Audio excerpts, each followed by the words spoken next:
بسم اللہ الرحمن الرحیم۔ السلام علیکم دوستو، میں غلام در کھوکر ایک نئی ویڈیو کے ساتھ حاضر ہوا ہوں۔ بیسیکلی جو میں نے آپ لوگوں سے پرامس کیا تھا کہ میں آج جو ویڈیو رکھنے جاؤں گا وہ بیسیکلی ججز کی اپائنٹمنٹ کے حوالے سے تھا، لیکن کیونکہ اب جو تازہ ترین اطلاعات کے مطابق یہ ہے کہ پارلیامنٹ کے دونوں ہاؤسز یعنی قومی اسمبلی اور سینیٹ کے بوتھ ہاؤسز میں کی کمیٹی نے اس بات پہ اتفاق کیا ہے کہ اسلام آباد ہائی کورٹ اور باقی دو ججز کی، جس نے سپریم کورٹ نے جوڈیشل کمیشن نے ان کی اپروول دی تھی، اس کی حتمی منظوری وہ 10 نومبر تک چلی گئی ہے۔ اس سے پہلے اس پارلیمانی کمیٹی نے لاہور ہائی کورٹ کے 11 ججوں کو جو ایڈاک جج تھے ان کی اپائنٹمنٹ کر دیے۔ اب میں آپ کو آگے جا کے جو اس وقت ملک کی حالات ہیں، ملک میں ایک بے یقینی کی صورتحال ہے، آئے دن آپ کے سامنے ہیں، جو چیزیں سامنے آ رہی ہیں، جو آپ لوگوں کو نظر آ رہی ہیں، سوشل میڈیا ہو، پرنٹ میڈیا ہو، الیکٹرانک میڈیا ہو، ٹی وی چینل ہو، مطلب اس میں ایک ایسے لگ رہا ہے کہ ملک میں ایک ایسی فضا قائم ہو گئی کہ خدا نہ خواستہ کہ ملک کس طرف جا رہا ہے۔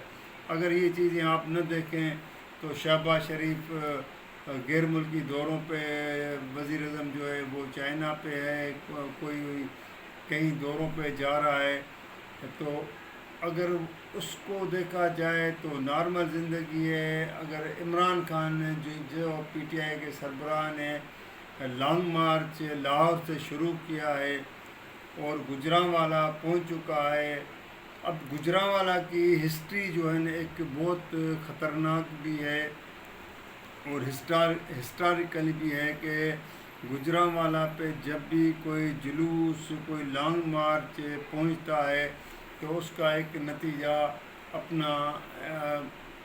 سامنے بھی آتا ہے اور کسی نہ کسی نتیجے پہ وہ چیز جو ہے نا وہاں پہنچ جاتی ہے۔ کیونکہ گوجرانوالا میں اس کا عمران خان نے آج چھٹے دن جب اس نے اپنا شروع کیا ہے تو اس نے حکمرانوں کو بھی لڑکایا ہے اور اس طرح جو ہے اسٹیبلشمنٹ کو بھی وہ بار بار کہہ رہا ہے کہ آپ لوگوں نے جس طرح چوروں ڈاکوں کو اس 22 کروڑ کے عوام کے اوپر لا کے مسلط کیا ہے، اب یہ تو ایک وہ چیز ہے کہ کوئی کسی کے پاس وہ تو نہیں ہے کہ کون کس کو، وہ کہتے ہیں ہم منتخب نمائندے ہیں، ہم نے اپنی قوت کے ساتھ عمران خان کو جو ہے نا عدم اعتماد کے ذریعے ہٹایا ہے، لیکن عمران خان اس بات سے بالکل انارا ہے کہ جس طرح مجھے ہٹایا گیا ہے تو اس میں امریکن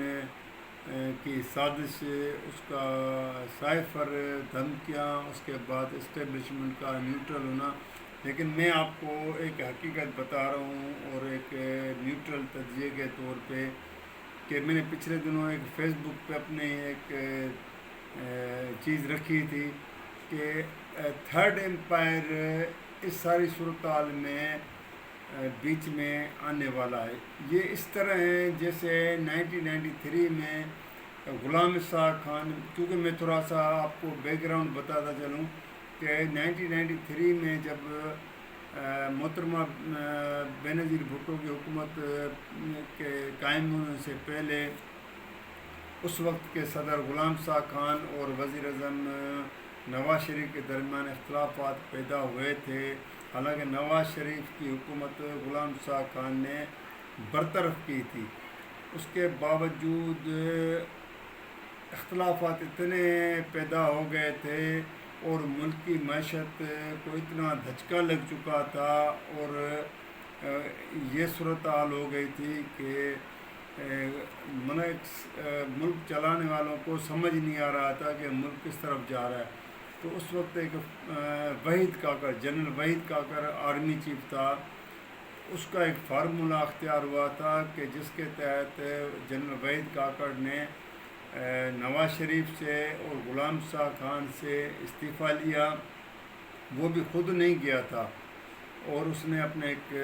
بریگیڈیئر کو بھیجا تھا، جس کے بنا پہ دونوں سے استعفیٰ لیا گیا تھا۔ اس کے بعد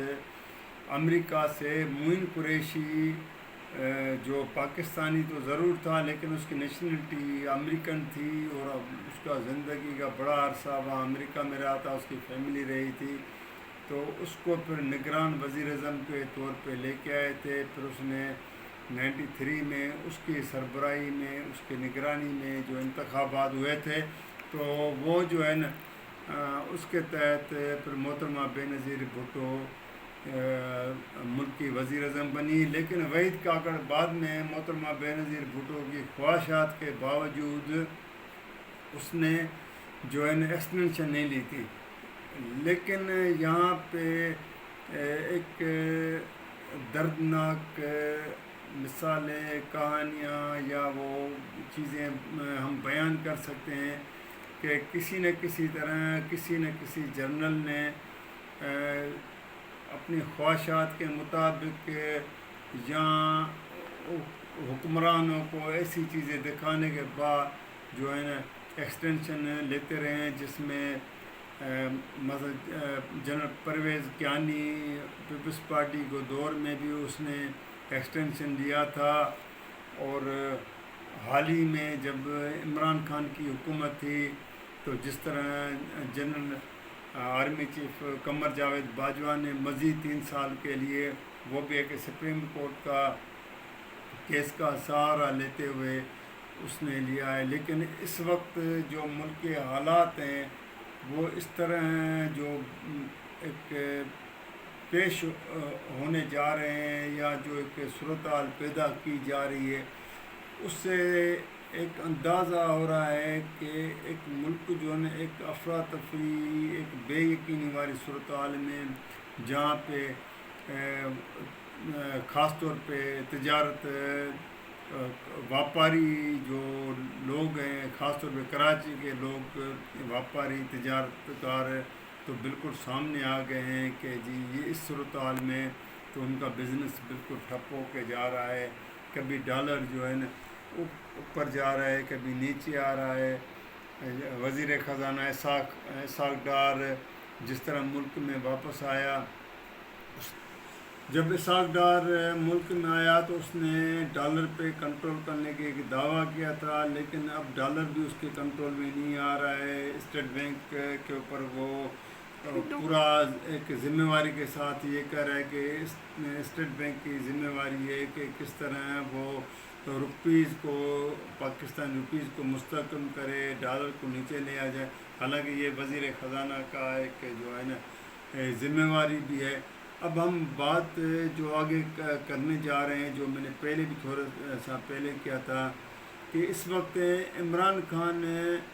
وہ کہتے ہیں نا کہ تمام کشتیاں جلا کے وہ اس نہج پہ پہنچ چکا ہے جس کا اب یہ ہے کہ یا تو ماروں یا مر جاؤں، یعنی کہ یا تو میں کامیاب ہو جاؤں یا میں ناکام ہو جاؤں۔ اب عمران خان نے جس طرح چاہے اس کی حکمت عملی کیا ہے وہ تو اس کو پتہ ہوگا، لیکن جس طرح وہ حکومت کو بھی تھکا رہا ہے، خاص طور پہ وفاقی حکومت ہے جو کہ اسلام آباد تک ایک محدود ہے۔ حالانکہ پنجاب میں عمران خان کی حکومت فیض آباد پنڈی تک تو پی ٹی آئی کی حکومت ہے، جہاں پہ پرویز الہی چیف منسٹر ہے۔ اٹک تک تو خیبر پختونخوا میں جو ہے حکومت جو ہے وہ پی ٹی آئی کی ہے، وہاں پہ بھی جو ہے وہ چیف منسٹر جو ہے پی ٹی آئی کا ہے، تو ان کو تو وہاں پہ کوئی پرابلم نہیں ہے۔ اب حکومت جو کوشش کر رہی ہے کہ کس طرح جو ہے نا عمران خان کو اسلام آباد میں داخل ہونے سے روکا جائے، کبھی حکومتی وزراء، وزیر داخلہ، باقی وزراء، اور ایک دن روز پہلے مریم نواز نے جس طرح لندن میں پریس کانفرنس کی کہ جی اس میں جلوس میں یا اس کے لانگ مارچ میں تو 2000 سے زیادہ لوگ نہیں ہیں۔ یہ سیاسی بیانات تک تو صحیح ہو سکتے ہیں، لیکن ہے کہ حقیقت ہے ایک دنیا دیکھ رہی ہے، انٹرنیشنل میڈیا اس کو کور کر رہی ہے کہ 2000 ہیں، 5000 ہیں، 20,000 ہے، 50,000 ہے، لاکھ ہے، جتنے لوگ بھی ہیں، لیکن اس کے ساتھ کمیٹیڈ لوگ جو اس کے ساتھ چل رہے ہیں، اور عمران خان کو یہی سپورٹ مل رہی ہے جس کے بنیاد پہ وہ جو ہے کہیں کہ آہستہ آہستہ حکومت کو بھی تھکا رہا ہے، اور ان قوتوں کے ساتھ بیک ڈور چینل، یعنی جو میں نے پہلے بتایا تھا کہ پرویز الہی پنجاب کے چیف منسٹر جو دعویٰ کر چکے ہیں کہ ہماری ملاقات وہ جو بات چیت چل رہی ہے، تو جو میں نے کہا کہ گوجرانوالا ایک ہسٹوریکل ہے کہ جب پیپلز پارٹی کی حکومت 2009 میں نواز شریف نے لاہور سے سپریم کورٹ کے اس وقت کے جو برطرف چیف جسٹس تھے جس کو مشرف نے ہٹایا تھا، افتخار چودھری، اس کی بحالی کے لیے جب اس نے ایک لانگ مارچ کیا تھا جس میں پیپلز پارٹی کے بڑے رہنما اور نامور قانون دان چودھری اعتزاز حسن نے بھی نواز شریف کا ایک ساتھ دیا تھا، وہ بھی اس کے ساتھ تھے، تو جب گوجرانوالا رات کو پہنچے تھے تو پھر وہاں سے ان کو کال آئی تھی کہ بھائی آصف زرداری پریزیڈنٹ پاکستان اور وزیر اعظم یوسف رضا گیلانی اس بات پہ آمادہ ہو گئے ہیں کہ وہ جو ہے نا افتخار چودھری کو ایز اے سپریم کورٹ کے چیف جسٹس آف پاکستان کو عہدے پہ بحال کر رہے ہیں، تو وہاں سے لانگ مارچ ختم ہو گیا تھا۔ اب بہرحال یہ ہے کہ گوجرانوالا سے عمران خان کا یہ لانگ مارچ آگے جا کے کہاں پہ رکے گا، کیونکہ بعد میں بھی بڑے بڑے شہر اس کے آتے ہیں، اور وہ خود اعلان کر چکے ہیں اس کی پارٹی والوں نے کہ ہم 9-10 تک تو پنڈی تک پہنچیں گے، اس کے بعد اسلام آباد، اب پنڈی کے بعد تو فیض آباد ہے، فیض آباد پہ دھرنا دینا ہے تو اگلا اسلام آباد ہے، تو اب یہی ہے کہ وہ اپنا مقصد اسلام آباد آنے سے پہلے جو ہے ایک اس میں کامیاب ہو جاتے ہیں،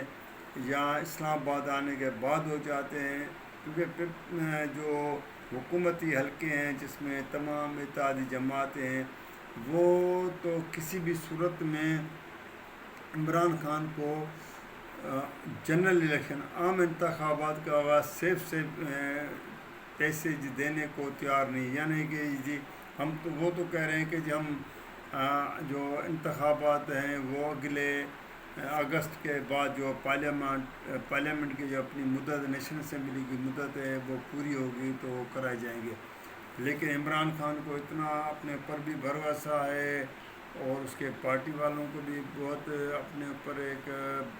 بھروسہ بھی ہے، اور وہ جو بقول چودھری پرویز الہی کے بیک ڈور چینل جو ہماری بات چیت چل رہی ہے، اب وہ کن قوتوں کے ساتھ چل رہی ہے، کیونکہ جنرل باجوہ کا اب تو ظاہر ریٹائرمنٹ کا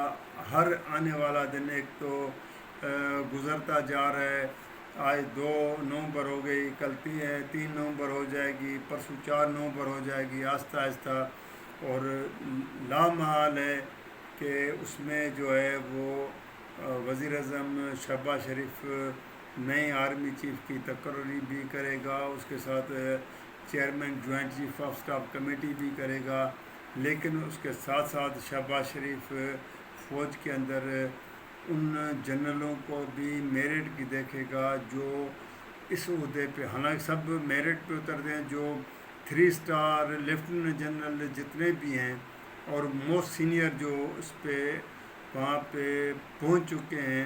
تو لامحال ہے وہ ایک قابل لوگ ہوں گے، لیکن بقول شہباز شریف کے کہ یہ تو وزیر اعظم کا اختیار ہے کہ وہ کس کو اپائنٹمنٹ کرتا ہے، اور عمران خان کی خواہش تو اس نے تو ظاہر کر دیا ہے کہ میں کسی کو، میرا کوئی فیوریٹ نہیں ہے، وہ جس کو چاہیں کریں، لیکن جس کو بھی کریں کم سے کم وہ جو ہے نا میرٹ پہ اترنے والا ہو، یہ نہ ہو کہ کسی کے چوائس کے مطابق، یعنی نواز شریف جو لندن میں بیٹھا ہے کہ اس کی چوائس شامل نہ ہو۔ تو دوستو، میں جو ویڈیو آپ لوگوں سے شیئر بھی کی ہے اور رکھنے بھی چاہ رہا ہوں، بیسیکلی میرا مقصد تو آج ججز کے حوالے سے تھا، لیکن وہ میں کیونکہ اس کا فیصلہ ابھی 10 نومبر تک چلا گیا ہے، اور اب کیونکہ یہ صورتحال ایسی بن رہی ہے، آئے دن کوئی نہ کوئی چینج ہو رہی ہے، تو مزید جو انفارمیشن ہوگی میں آپ سے شیئر بھی کروں گا اور اس میں ڈسکس بھی کروں گا، اور آپ سے بھی اس حوالے سے رہنمائی چاہوں گا کہ آپ لوگ بھی مجھے جو ہے نا اس حوالے سے اپنا جو ہے نا آؤٹ بٹ دیں، آگاہی دیں۔ اگر ویڈیو آپ کو پسند آئے تو آپ شیئر بھی کیجیے گا، لائک بھی کیجیے گا، اور کمنٹس میں جو میں ہمیشہ کہتا آ رہا ہوں کہ مجھے اس پہ آپ آگاہی کیجیے گا، مزید اس کو میں کس طرح اس کو جو ہے نا بہتر بناؤں۔ اس وقت تک مجھے اجازت دیجیے گا، اللہ حافظ۔